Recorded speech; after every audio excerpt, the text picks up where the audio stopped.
celui qui change de religion, il faut voilà finir avec lui. Pendant l'époque de la Seconde Guerre mondiale ou de la guerre froide, ils auraient fait la même chose, les grands tyrans de cette époque. Ils auraient éteint les opposants. Alors Oui, pourquoi, si c'est la Hitler. vérité, on l'accepte pas? Et aussi, je me suis renseigné sur autre chose, et ça, dès que j'ai su ça, je me dis, mais les gens, réveillez-vous. Ça y est, je ne peux plus dire que le Coran est divin, parce que déjà, il a été compilé presque 50 ans après la mort du prophète, déjà. Déjà, il y a un problème. Par Uthman. Il faut préciser aussi que ça, c'est même dans la tradition islamique, vous pouvez même vérifier, c'est même pas une source forcément extérieure, qui dit comme quoi il y avait d'autres versions du Coran qui avaient été compilées, et que Uthman, qui était le calife à cette époque, il a demandé à ce qu'on brûle les autres versions et qu'on garde la sienne. Donc déjà, il y a un énorme problème, et à partir du moment où il y a eu ça dans l'histoire et que c'est validé par la tradition islamique en elle-même, il y a un truc qui s'appelle le cerveau, on l'utilise, on se dit qu'il y a un problème. Pourquoi avoir brûlé les autres versions? Lui, c'était pas un prophète, c'était un calife. Ça veut dire qu'il avait sûrement des objectifs politiques. Alors pourquoi autant sacraliser quelque chose qui a sûrement servi pour manipuler les peuples? L'islam, je le connaissais par des paroles d'imams de la mosquée ou des gens qui, soi-disant, avaient plus de science que moi. Mais je suis jamais allé chercher par moi-même. Et à chaque fois que j'allais chercher par moi-même, on me disait, oui, mais tu n'as pas la science pour comprendre. Alors, c'est que depuis récemment que j'ai compris que oui, bah, il y en a qui ont la science, ils ont étudié le Coran toute leur vie. Bah, je vais écouter ce qu'ils disent. Sinon, c'est quoi? C'est un truc sectaire, c'est un truc,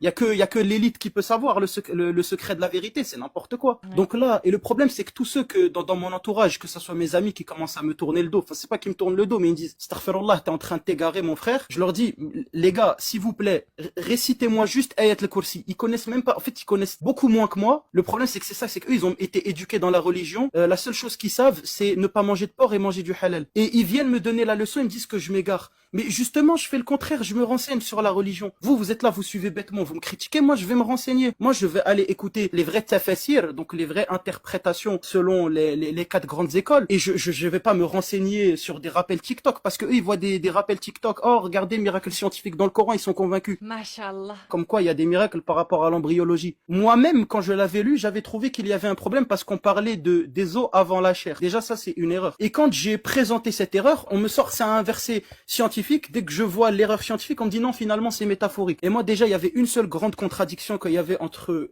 justement l'islam et la science. Le problème c'est que la plupart des gens qui viennent me réfuter me donnent des arguments absolument débiles. Et c'est sur quoi? C'est sur la théorie de l'évolution. Je me suis vraiment plongé dedans. En fait je cherchais justement même carrément comment est-ce que c'est possible qu'on ait un ancêtre commun entre tous les grands singes, et qu'est-ce qui fait que on est devenu autant différents par rapport aux grands singes qui sont censés être nos plus proches cousins. Ça m'a semblé très logique, parce que c'est sûr que si on entend théorie de l'évolution et Darwin, parce que ça d'ailleurs c'est une grande erreur. Quand on parle de théorie synthétique de l'évolution, les gens ils parlent de Darwin, alors que Darwin c'était il y a très longtemps, ça a été, si vous voulez, le schéma de base, c'est le prototype, c'est le premier iPhone. C'est Et là ça. on a l'iPhone